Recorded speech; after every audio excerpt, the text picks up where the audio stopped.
오늘 이 로마서 4장 17절부터 25절의 말씀을 믿음이란 무엇인가 라는 제목으로 증거하도록 하겠습니다. 사도는 지난 본문을 통해서 칭의는 오직 믿음으로 말미암는 것이지 할례나 외적인 특권들, 율법 등을 통해서 이루어지지 않는 것을 논증했습니다. 그리고 그러한 논증을 통해서 다음과 같은 결론을 제시했는데요. 오늘 본문 이전에 로마서 4장 16절입니다. 그러므로 상속자가 되는 그것이 은혜에 속하기 위하여 믿음으로 되나니 이는 그 약속을 그 모든 후손에게 굳게 하려 하심이라. 율법에 속한 자에게뿐만 아니라 아브라함의 믿음에 속한 자에게도 그러하니 아브라함은 우리 모든 사람의 조상이라. 아멘. 사도는 이 4장 16절의 말씀에서 아브라함은 우리 모든 믿는 사람의 조상이라고 말했습니다. 이 말은 아브라함과 같은 믿음으로 살아가는 자라면 유대인이든 헬라인이든 그가 어떠한 사람이든 간에 아브라함에게 주어졌던 칭의의 복이 동일하게 주어진다라는 점에 있어서 아브라함을 믿음의 조상이라고 칭한다. 이 사실을 사도는 말해주고 있는 거예요. 그래서 아브라함이 믿음의 조상이다라는 것은 아브라함은 우리가 믿음을 가질 때 어떻게 가져야 되는지에 대해서 보여주는 가장 좋은 본보기다. 하나님이 세워주신 롤 모델이다 라고 말할 수 있습니다. 그렇다면 스스로를 믿는 자라고 규정하면서 그렇게 믿고 살아가는 자들, 즉 우리 그리스도인이라면은 과연 우리의 믿음을 누구를 통해서 점검해야 하겠습니까? 하나님이 아브라함을 믿음의 조상으로 세워주셨고 믿음의 조상으로 세우셨다는 것은 믿음의 본보기라는 것이고, 그렇다면은 우리가 진정 그리스도인이라고 자부하고 나에게 믿음이 있습니다 라고 자부한다면은 우리는 우리의 믿음을 누굴 보면서 점검해야겠습니까? 사도는 지금 그걸 말해주고 있는 거예요. 바로 믿음의 조상 아브라함입니다. 우리가 지닌 믿음이 참된 믿음인지 아닌지를 아브라함의 믿음을 통해서 점검하는 거예요. 잠시 오늘의 본문에 덮어주고 창세기 15장을 보겠습니다. 창세기 15장 6절입니다.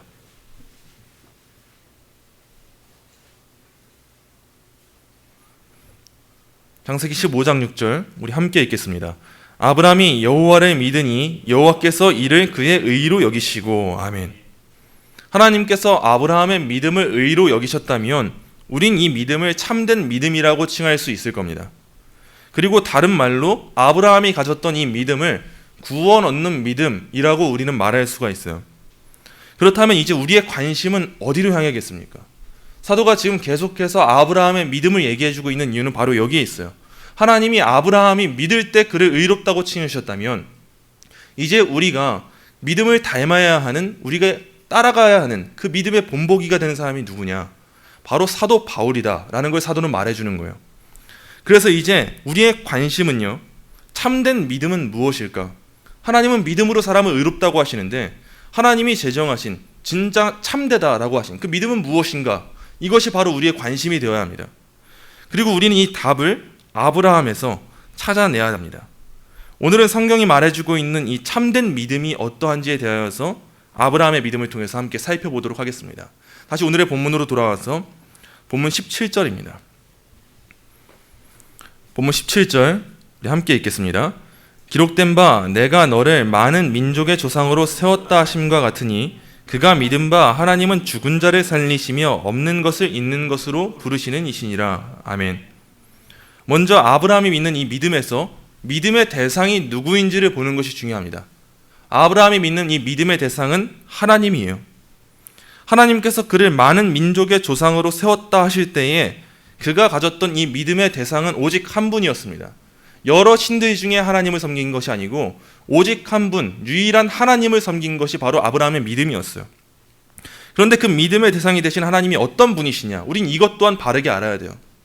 우리는 단순하게 하나님을 섬긴다, 내가 하나님을 믿는다, 이것에 있어서만 우리가 유일하게 자부할 수 있는 그러한 신앙을 지녀서는 안 됩니다. 우리가 동일하게 하나님을 섬긴다 할지라도 우리 각자가 섬기는 하나님이 다른 하나님일 수도 있어요. 그러나 우리의 관심은 무엇이냐면 성경에서 나오는 하나님이 어떤 분이신지를 알고 우리는 그 하나님을 섬겨야 한다는 거예요. 그래서 우리는 이 아브라함이 믿었던 믿음의 대상 되신 하나님이 어떤 분이신지를 오늘의 말씀을 통해서 보게 됩니다. 첫째로 아브라함의 믿음의 대상이 되신 하나님은 죽은 자를 살리시는 하나님이십니다. 사라의 태는 죽은 자와 같았습니다. 그러나 하나님께서는 그 태에서 생명을 취하셨죠. 그리고 아브라함은 그러한 하나님의 본질과 속성을 믿었던 거예요. 오늘의 본문 잠시 덮어주시고 히브리서 찾아보겠습니다. 히브리서 11장입니다. 히브리서 11장 17절부터 19절입니다. 히브리서 11장 17절부터 19절입니다. 히브리서 11장 17절부터 19절 우리 함께 읽겠습니다. 아브라함은 시험을 받을 때에 믿음으로 이삭을 드렸으니 그는 약속들을 받은 자로 돼 그 외아들을 드렸느니라. 그에게 이미 말씀하시기를 내 자손이라 칭할 자는 이삭으로 말미암으리라 하셨으니 그가 하나님이 능히 이삭을 죽은 자 가운데서 다시 살리실 줄로 생각한지라. 비유컨대 그를 죽은 자 가운데서 아멘. 아브라함은 자신의 아들 이삭을 바칠 때에도 하나님께서 죽은 자를 살리신다는 것을 믿고 바쳤습니다. 그는 그러한 하나님의 속성을 믿은 거예요. 아브라함이 믿었던 그 하나님은 단순하게 나를 구원하시는구나, 나를 인도하시는구나, 가나안을 주시는구나, 이것을 믿은 것이 아니고 아브라함은 하나님이 어떤 분이신지를 분명히 알고 믿었습니다. 그래서 먼저는 그 아브라함이 믿었던 하나님은 죽은 자를 살리시는 하나님이세요. 이와 같은 신앙은 본질적으로 누구를 향하게 되겠습니까? 바로 예수 그리스도입니다. 죽은 자를 살리시는 하나님을 믿는다는 것은 예수 그리스도의 부활을 믿는 것이고 예수 그리스도의 부활을 통하여서 우리에게 그 구원의 사역을 적용해 주시는 그 하나님의 속성을 믿는 것이 바로 이 아브라함의 신앙이었던 거예요. 그래서 우리 먼저 아브라함의 믿음의 대상은 오직 하나님이셨다라는 것을 기억하고 그 아브라함은 죽은 자를 살리시는 하나님을 믿은 것이다 라는 것을 기억할 필요가 있습니다. 그리고 둘째입니다. 둘째로 아브라함의 믿음의 대상이 되신 하나님은 없는 것을 있는 것으로 부르시는 하나님이십니다. 즉 자신의 권능으로 이 세상을 창조하신 창조주 하나님에 대한 믿음이에요. 죽은 자를 다시 살리시는 하나님은요, 성경에서 구원자 하나님으로 나타납니다. 그러나 아브라함이 또 이어서 고백하는 이 아브라함의 믿음으로 나타나는 없는 것을 있는 것으로 부르시는 이 하나님, 이 하나님은 창조주 하나님이십니다. 그래서 칼빈은 구원자 하나님을 아는 것과 창조주 하나님을 아는 것이 굉장히 중요하다라고 기독교 강요에서 굉장히 강조를 했습니다. 하나님께서 있으라고 명하시면 이 세상은 있는 것입니다. 그리고 하나님께서 우리의 목숨을 거두시면 우리는 목숨을 다하는 겁니다. 우리는 정말이지 하나님의 자비를 받아 마땅한 존재가 아니에요. 그런데 하나님은 오늘 우리에게 호흡을 허락하시고 환경을 허락하시고 삶을 허락하신 겁니다. 하나님의 기쁘신 뜻이 우리한테 자비로 주어졌다면 하나님은 그것 자체로 영광받아 마땅하신 분이 되는 겁니다. 우리는 우리의 매일의 평범한 삶 속에서도 나에게 호흡을 허락하신 하나님께 영광을 드려 마땅한 삶을 살아가는 거예요. 아브라함은 이런 창조주 되신 하나님을 믿었습니다. 이 본문을 주의하면서 칼빈은 다음과 같이 말했습니다. 하나님께서 그의 능력으로 죽은 자를 살리시고 아무것도 아닌 자를 뭔가 있는 자가 되게 하시는 것이 바로 하나님의 부르심의 성격이다. 우리는 분명 뭔가 있는 자가 아닙니다. 우리는 하나님의 손길이 없으면, 하나님의 은혜가 없으면 그 무엇도 내세울 수 없는 자들이에요. 그런데 하나님의 부르심은 무엇이냐? 아무것도 없는 자들을 뭔가 있는 자가 되게 하시는 것. 그게 바로 이 하나님의 부르심이라는 거예요. 우리는 삶을 살면서도 사람들을 마주할 때 저 사람은 뭔가 있는 것 같다라는 생각을 할 때가 많습니다. 근데 사실 본질상 뚜껑 열어보면 없는 경우가 너무 많아요. 그런데 우리가 하나님 앞에서 우리를 내세운다고 할 때 우리의 뚜껑을 열었는데 뭔가 있는 사람이 누가 있겠습니까? 우리는 로마서를 통해서 이걸 계속 봐왔지 않습니까? 근데 하나님의 부르심은 무엇이냐? 우린 모두 아무것도 없는 자들인데 우리는 아무리 봐도 뚜껑을 다 열어봐도 그 무엇도 없는 자들인데 그러한 우리를 살리시고 그러한 우리를 뭔가 있는 자가 되게 하시는 것, 실제로 있어지게 하시는 것, 그게 바로 하나님의 부르심이라는 거예요. 그 뭔가 있게 된 것, 그게 누구로부터 오는 겁니까? 예수 그리스도예요. 우리는 하지 못했던 순종의 대가를 하나님은 우리한테 돌리셨어요. 그래서 우린 아무것도 없는데 하나님은 우리가 뭔가 있게 하시는 것, 그게 바로 이 부르심이었다는 거예요. 아브라함은 그런 하나님을 믿었습니다. 나는 아무것도 한 게 없는데 하나님은 나를 뭔가 있게 하셨구나. 하나님은 나를 그 뭔가 있게 하시는 부르심으로 나를 세우셨구나. 아브라함은 이런 믿음을 지녔던 것입니다. 이어지는 18절 보겠습니다. 18절의 말씀 함께 읽겠습니다. 아브라함이 바랄 수 없는 중에 바라고 믿었으니 이는 내 후손이 아멘. 이제 그가 어떻게 믿었는지를 보는 겁니다. 앞에 17절에서는 그의 믿음의 대상이 하나님이시다라는 것과 그가 믿었던 하나님은 죽은 자를 살리신 하나님이시고 없는 것을 있게 하신 하나님이시다. 이걸 나눴다면 이제 18절부터는 그는 그 하나님을 어떻게 믿었는지에 대해서 다루고 있습니다. 그가 믿은 방법은 무엇이었습니까? 먼저 그는 바랄 수 없는 중에 바라고 믿었습니다. 내 후손이 이 같으리라 하신 말씀을 바랄 수 없을 때에도 믿었어요. 바랄 수 없는 중에 바라고 믿었으니 라는 이 말씀을 헬라어로 직역하면요, 소망을 거슬러 소망 위에 믿었으니 라고 말할 수 있습니다. 소망을 거슬러 소망 위에 믿었으니, 그에게는 분명 인간적인 소망을 찾아볼 수 없는 환경이 주어졌고 상황이 주어졌어요.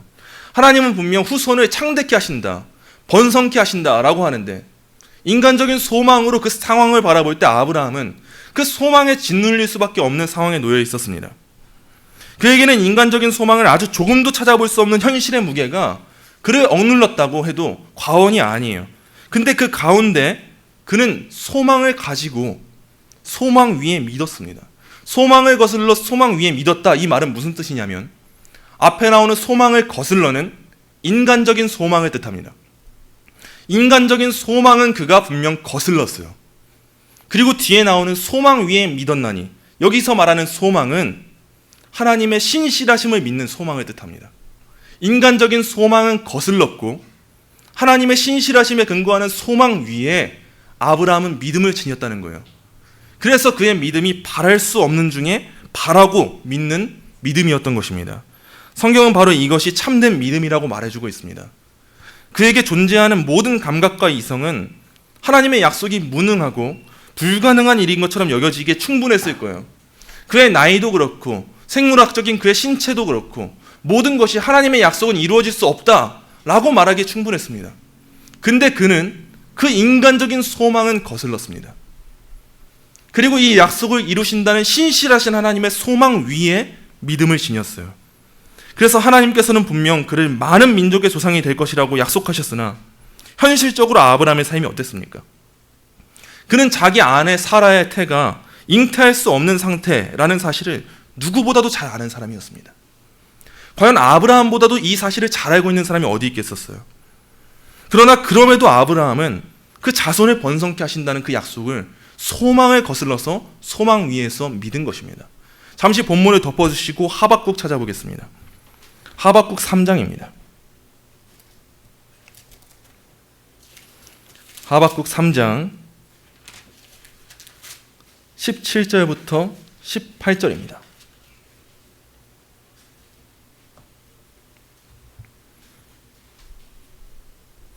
하박국 3장 17절부터 18절.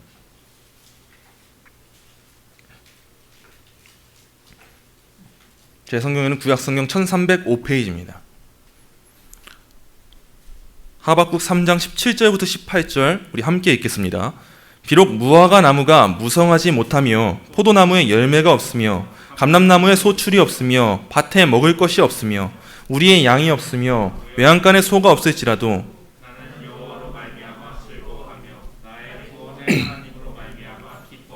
아멘. 하박국의 이 고백은 자기 눈에 보이지 않는 현실 너머에 보다 앞서 있는 그 하나님의 큰 목적을 주목하는 고백이었습니다. 분명 눈앞에 놓여진 현실은 하나님의 일을 기대할 수 없는 현실이었는데 하박국은 그 너머에 있는 하나님의 목적을 바라보면서 이와 같은 고백을 했던 거예요. 바로 이런 믿음이에요.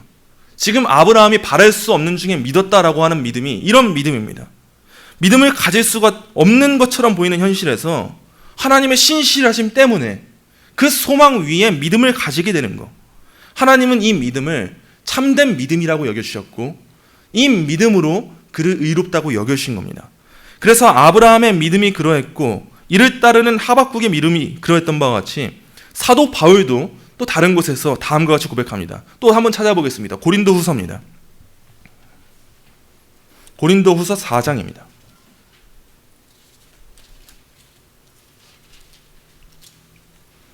고린도후서 4장 16절부터 18절입니다. 고린도후서 4장 16절부터 18절 함께 읽겠습니다. 그러므로 우리가 낙심하지 아니하노니 우리의 겉사람은 낡아지나 우리의 속사람은 날로 새로워지도다. 우리가 잠시 받는 환난에 경한 것이 지극히 크고 영원한 영광에 중한 것을 우리에게 이루게 함이니 우리가 주목하는 것은 보이는 것이 아니요 보이지 않는 것이니 보이는 것은 잠깐이요 보이지 않는 것은 영원함이라. 아멘. 아브라함의 믿음이 바랄 수 없는 중에 바라고 믿었던 믿음이었고, 하박국의 믿음도 그러한 믿음이었고, 사도 바울의 믿음도 지금 그러한 믿음입니다. 보이는 것이 아니라 보이지 않는 걸 믿고 있는 거예요. 우리가 인간적인 상황에선 소망을 둘 수 없는 곳인데 그 소망은 억누르고 그 인간적인 소망은 거스르고 하나님의 신실하심에 근거하는 소망 위에서 믿음을 가지는 거예요. 바로 우리는 이러한 믿음을 고백할 수 있어야 하는 겁니다.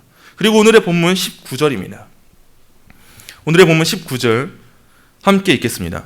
그가 백세나 되어 자기 몸이 죽은 것 같고 사라의 태가 죽은 것 같음을 알고도 믿음이 약하여지지 아니하고. 아멘. 또한 그는 백세나 되어 자기 몸이 죽은 것 같고 사라의 태가 죽은 것 같음을 알고도 믿음이 약하여지지 않았습니다. 그는 분명 몸이 죽은 것 같았습니다. 더 이상의 생산 능력을 기대할 수 없었고 사라의 태는 이미 죽은 후였어요. 그러나 성경을 통해 보게 되는 하나님이 일하심이 어떠한지 우리는 살필 줄 알아야 됩니다. 이 구절을, 이 본문을 주의하면서 청교도 주석가 매튜 헨리는 다음과 같이 말했습니다.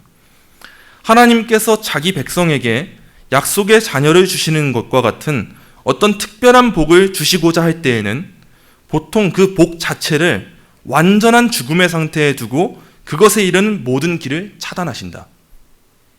하나님이 어떤 이 복을 주려고 하실 때 그때에는 그 복을 완전한 죽음의 상태에 두게 하시고 그것에 이르는 모든 길을 차단하게 하신다는 거예요. 요셉이 총리가 되기 전에 어떤 시간을 보냈습니까? 하나님은 분명 그에게 약속을 주시는데 그의 삶이 본질적으로 어땠습니까? 그는 실제적으로 종이 되었고 감옥에 갇히기도 했습니다. 또 아브라함도 그래요. 하나님은 아브라함한테 믿을 수 없을 만큼이나 큰 약속을 주시는데 그가 처한 현실은 인간적으로 보기에는 절대 하나님의 약속을 신뢰할 수가 없었고 절망적으로 처참하게 무너져 있을 수밖에 없는 그러한 상황이 바로 아브라함의 상황이었습니다. 현실을 보게 될 때 하나님의 약속은 이루어질 수 없는 것처럼 보였던 것이 아브라함의 삶이에요. 그 복을 얻는 모든 길이 완전한 죽음의 상태에 놓여 있는 것처럼 보였습니다. 그래서 아브라함은 사라의 태가 죽은 걸 이미 알고 있었다는 거예요. 그 현실은 아브라함은 분명히 알고도, 성경은 기록하고 있어요. 알고도 그의 믿음이 약해지지 않았다는 거예요. 성경은 바로 이 믿음을 참된 믿음이다, 이것이 과연 의롭다 칭함 받는 믿음이다 라는 것을 보여주고 있습니다. 박윤선 목사님은요, 이 구절을 주의하면서 우리가 신앙을 굳게 가지는 참된 방법은 하나님께서 약속해 주신 그 일의 어려움을 바라보며 있지 않고 그 약속하신 하나님 자신의 신실하신 성품을 생각함에 있다라고 말씀하셨습니다. 우리가 우리의 신앙을 굳게 지키는 방법, 그것은 우리의 믿음이 연약해질 때 그 일에 대한 어려움을 바라보는 것이 아니라 하나님의 신실함을 계속 생각해내는 것, 그것이야말로 우리의 신앙을 굳게 지키는 방법이다라는 거예요. 하나님은 아브라함이 그러했던 바와 같이 그 상황을 바라보지 않고 하나님의 신실하심을 바라보아서 약해지지 않는 믿음, 그 믿음을 참된 믿음이다라고 말씀해 주시는 거예요. 그래서 믿음은 바라는 것들의 실상이요 보이지 않는 것들의 증거인 것입니다. 우리는 이러한 믿음을 지닐 수 있어야 됩니다. 이어지는 본문 20절입니다. 20절의 말씀 함께 읽겠습니다. 믿음이 없어 하나님의 약속을 의심하지 않고 믿음으로 견고하여져서 하나님께 영광을 돌리며. 아멘. 또한 아브라함의 믿음은요, 믿음이 없어 하나님의 약속을 의심하지 않았습니다. 그리고 그 믿음은 자신의 연약함을 제거하는 일에만 멈추지 않고 더 강하게 나타났어요. 그래서 결국 그 믿음으로 견고하여져서 하나님께 영광을 돌리기까지 했습니다. 이게 바로 아브라함의 믿음이에요. 여기에서 의심하지에 해당하는 헬라어 디아크리스는 분리를 뜻하는 말입니다. 즉 마음이 분리되어서 이리저리 왔다 갔다 하면서 흔들리는 상태, 그것을 성경은 의심이라고 말하고 있어요. 근데 중요한 것, 아브라함의 믿음은 어땠습니까? 우리의 마음은 언제나 분리되어서 이리저리 흔들릴 때가 너무 많지 않습니까? 근데 아브라함의 지금 이 믿음은 의심을 거슬러서 견고해지기까지 하는 믿음이었어요. 그의 마음 가운데 흔들림이 없고 이것은 오히려 억누르고 오히려 견고하게 붙잡아서 하나님의 약속을 붙잡음으로 말미암아 하나님의 영광을 위해 살아가기까지 하는 믿음. 내 약함에서 머물러서 그것에 억눌리는 것이 아니요, 내 약함은 제거하고 그 제거함을 통해서 하나님께 영광스럽게 나아가기까지 하는 믿음. 그 믿음이 바로 이 하나님의 참되심을 인치는 그러한 믿음이었다는 것입니다. 이어지는 말씀 21절 22절입니다.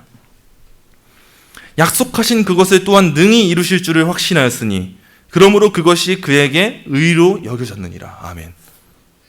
마지막으로 그는 약속하신 그것을 또한 능히 이루실 줄을 확신하는 믿음을 가졌습니다. 우리는 왜 하나님의 약속을 신뢰합니까? 도대체 왜 하나님의 약속을 신뢰하는 것입니까? 왜 하나님께서 우리에게 약속하신 것이 있다고 믿고 있습니까? 우리에게 무언가를 주셔서 그런 겁니까? 아니면 우리한테 그럴 만한 자질이 있어서 그런 겁니까? 우리의 믿음의 근거는요, 언제나 우리에게서 찾아서는 안 됩니다. 사도는 아브라함의 믿음의 근거가 하나님께 있다, 그게 참된 믿음이다라는 걸 말해주고 있어요. 여기서 확신하였으니에 해당하는 헬라어 플레로포레세이스는요, 어떤 사실이 벌써 참된 것으로 충분히 증명되었기 때문에 그것에 대한 신앙이 확립되는 것을 의미합니다. 이 확신하다라는 말은 이미 증명된 사실이 있기 때문에 그것에 대해서 굳게 믿는 믿음, 그것을 성경은 확신이라고 말해주고 있어요. 그는 하나님의 하나님 되심이 충분히 드러났기 때문에 앞으로 이루어질 언약 또한 충분히 이루어질 것이다 라는 걸 확신한 거예요. 그는 분명 하나님을 알아서 이 믿음을 가질 수 있었던 겁니다.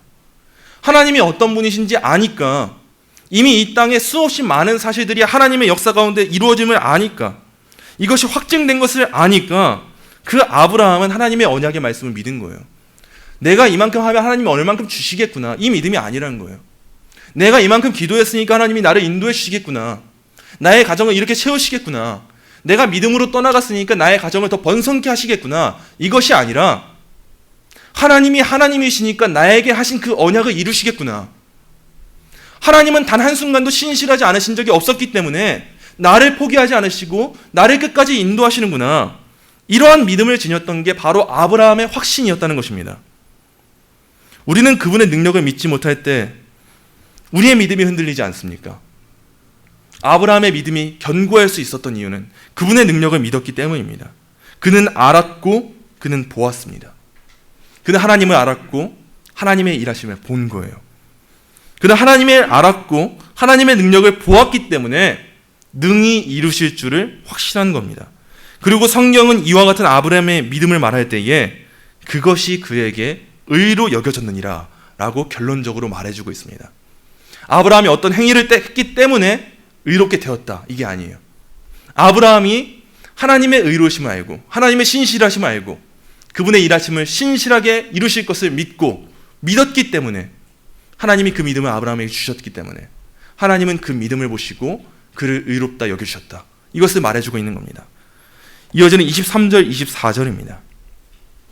23절 24절의 말씀 우리 함께 읽어보겠습니다. 그에게 의로 여겨졌다 기록된 것은 아브라함만 위한 것이 아니요 의로 여기심을 받을 우리도 위함이니 곧 예수 우리 주를 죽은 자 가운데서 살리신 이를 믿는 자니라. 아멘. 4장의 마지막 부분에서 사도는 참된 믿음의 유익을 우리에게 적용시킵니다. 이게 바로 로마서가 말하고자 하는 바예요.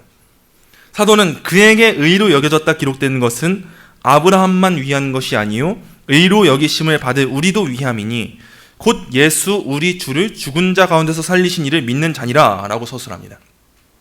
참된 믿음은요, 아브라함과 같은 믿음이다 라고 말해준 이후에 이것이 어느 한 민족, 예를 들면 유대인에게만 속하는 것이다, 율법을 받은 자에게만 속하는 것이다, 이렇게 말하는 것이 아니고, 아브라함은 본보기이고 교훈이고 하나님은 아브라함에게 일한 그 방식 그대로 우리에게도 일하신다. 우리가 구원받는 길은 어떤 외적인 특권을 가져서가 아니고 어떠한 행함을 했기 때문이 아니고 하나님이 아브라함에게 하셨던 그 방식 그대로 그 믿음을 보시고 그것을 우리의 의로 여겨주시는 것, 이게 바로 하나님의 일하심의 방식이다라는 걸 정리하는 거예요. 그러므로 우리는 이제 아브라함을 통해서 아브라함이 바랄 수 없는 중에 믿었던 이 믿음, 또한 하나님이 어떤 분이신지 알고 믿었던 그 믿음, 이 믿음을 통해서 이제 우리의 믿음을 점검하는 겁니다. 과연 우리의 믿음이 우리가 믿는 하나님이 아브라함이 믿는 하나님이었는지, 우리가 믿고 있는 이 믿음이 나 자신에게 근거하지 않고 하나님의 신실하심에 근거해서 확신을 가지고 있는 그러한 믿음이었는지, 우리는 이제 이 믿음의 조상인 아브라함을 통해서 우리의 믿음을 점검하는 거예요. 예수 우리 주를 죽은 자 가운데서 살리신 이를 믿는 이 믿음을 지니게 된다면 하나님은 아브라함에게도 그러셨듯이 그에게 주신 복을 우리에게도 동일하게 적용시켜 주신다는 거예요. 마지막 25절입니다. 마지막 25절의 말씀 함께 읽겠습니다. 예수는 우리가 범죄한 것 때문에 내줌이 되고 또한 우리를 의롭다 하시기 위하여 살아나셨느니라. 아멘. 사도는 마지막으로 우리가 믿는 예수님의 죽음과 부활의 의미를 설명해 줍니다. 예수님은 우리가 범죄한 것 때문에 내줌이 되셨습니다. 그분의 희생제물 되심은 우리의 죄를 속하셨어요. 그래서 우리가 한 게 없는 거예요. 우리가 우리 죄를 짊어진 적이 없는데 그분이 희생제물이 되셨어요. 그분을 우리가 희생제물 세워달라고 요구해서 세워진 게 아니에요. 하나님이 먼저 작정하셨고 성부 하나님이 작정하신 그 예수님의 희생제물 되심이 우리의 죄를 사하여 주셨다는 겁니다. 그래서 우리가 범죄한 것 때문에 내줌이 되신 거예요. 이 일을 통해서 하나님은 우리의 죄의 대가를 다 없애셨어요. 하나님의 공의를 만족하셨어요. 또한 예수님은 우리를 의롭다 하시기 위하여서 살아나셨습니다. 그분의 사역이 부활로서 성취되지 않았다면 예수님의 사역이 우리에게 적용될 수가 없었습니다. 칭의의 효력이 온전히 우리한테 주어질 수가 없었고 우리는 소망 없이 살아갈 수밖에 없었어요. 그러나 예수님은 부활하셨습니다. 이것이 우리에게 주어지는 보증이에요. 예수님이 부활하셨다는 것은 죽음을 이기신 것이고 예수님이 부활하셨다는 것은 우리에게 생명을 허락하신다는 겁니다. 우리 또한 이제 다시 산다는 거예요. 이는 마치 대제사장이 속죄소에서 피를 뿌리고 살아 돌아오면 백성들이 이제 우리가 죄 용서 받았구나 확신하면서 환호를 지르던 그 구약시대와 동일한 원리예요. 예수님이 죽었다 다시 살아나시지 못했다면 우리는 이 확신을 가질 수가 없었어요. 그러나 구약시대 대제사장들이 그 모든 일을 속죄소에서 다 이룬 다음에 살아서 돌아왔을 때 그 이스라엘 백성들이 진정으로 마음의 평안을 얻고 안식을 누렸던 것처럼 이제 우리는 예수님의 부활하심 때문에 이젠 기뻐할 수 있는 거예요. 우리가 믿을 때 이 모든 예수님의 사역이 우리에게 적용되는 거예요. 그래서 우리는 이와 같은 예수님의 죽으심과 부활하심을 믿는 이러한 부활신앙을 증거하는 그러한 그리스도인으로 살아가는 겁니다. 말씀을 맺겠습니다. 오늘의 말씀을 통해서 우리가 지녀야 될 참된 믿음은 무엇이고 그 믿음으로 말미암은 삶을 살기 위해 우리가 행해야 될 순종은 무엇인지 충분히 묵상하고 적용하시는 여러분이 되시길 원합니다. 오늘의 말씀을 정리하자면 아브라함이 그랬던 것처럼 그러한 믿음 그리고 그 믿음으로 말미암아서 바랄 수 없는 중에 믿었던 그 믿음 죽은 것 같음을 알고도 믿고 약속을 의심하지 않고 그분께 영광을 돌리고 상황을 바라보지 않고 하나님의 하나님 되심으로 언약을 이루실 줄을 능히 아는 그 확신하는 믿음, 그 믿음이 하나님께서 의롭다 여기시는 믿음이다. 그것이 참된 믿음이다 라는 사실을 꼭 기억하십시오. 그리고 우리는 언제나 이것에 온전히 도달하진 못할 때가 많을 거예요. 우리는 이 아브라함과 같은 믿음을 언제나 가질 수는 없습니다. 우린 연약하고 또 넘어질 거예요. 그러나 그럼에도 불구하고 우리에게 위로가 되는 것은 무엇입니까? 하나님의 하나님 되심이 우리를 절대 놓지 않고 우리를 결코 포기하지 않으시고 자신의 하나님의 하나님 되심으로 우리를 완성시키시고 온전히 인도하신다라는 것. 이게 바로 우리의 믿음인 것입니다. 이 참된 믿음의 기반에 무엇이 있습니까? 아브라함이 믿었던 이 믿음의 기반, 그 안에 뿌리 깊숙이 자리하고 있는 게 무엇입니까? 그것은 바로 나 자신의 의 없음과 하나님의 하나님 되심, 하나님이 어떠한 분이신지 아는 것, 그것이 바로 이 믿음의 기반에 있었습니다. 의 없는 우리를 의롭다 여겨주시기 위해서 우리를 향한 구원을 계획하시고 성자를 보내신 성부 하나님의 일하심과 그 성부 하나님의 작정 가운데 희생제물 되사 우리의 죄를 모두 짊어지시고 사해주신 성자 하나님의 일하심, 그리고 성자 하나님의 그 일하심을 모두 우리에게 적용시켜 주신 성령 하나님의 일하심, 이것을 아는 우리들은 삼위일체 하나님께 이제 영광을 돌려드리는 그 삶을 살아내야 합니다. 이와 같은 믿음의 진수를 깨닫고 이 귀한 하나님의 구속사역에 동참하게 된 자들, 그들의 삶이 어떻겠습니까? 이제 우린 더 이상 우리를 자랑할 수가 없습니다. 그리고 사도와 같이 이렇게 고백할 거예요. 사도 바울은 갈라디아서 2장 20절에서 다음과 같이 고백합니다. 내가 그리스도와 함께 십자가에 못 박혔나니 그런즉 이제는 내가 사는 것이 아니요 오직 내 안에 그리스도께서 사시는 것이라. 이제 내가 육체 가운데 사는 것은 나를 사랑하사 나를 위하여 자기 자신을 버리신 하나님의 아들을 믿는 믿음 안에서 사는 것이라. 우린 이제 이 삶을 살아가야 합니다. 이제 우리가 사는 것은 내가 사는 것이 아니고 나를 위하여 십자가에 달리신 예수 그리스도로 인하여서 사는 삶이 이제 우리의 삶이 되어야 하는 거예요. 아브라함의 하나님, 바울의 하나님, 그 하박국의 하나님, 이들의 하나님이 바로 우리의 하나님이십니다. 이와 같은 참된 믿음의 고백이 이젠 우리의 고백이 되고 이와 같은 참된 믿음의 삶이 우리의 삶이 되길 간절히 소망합니다.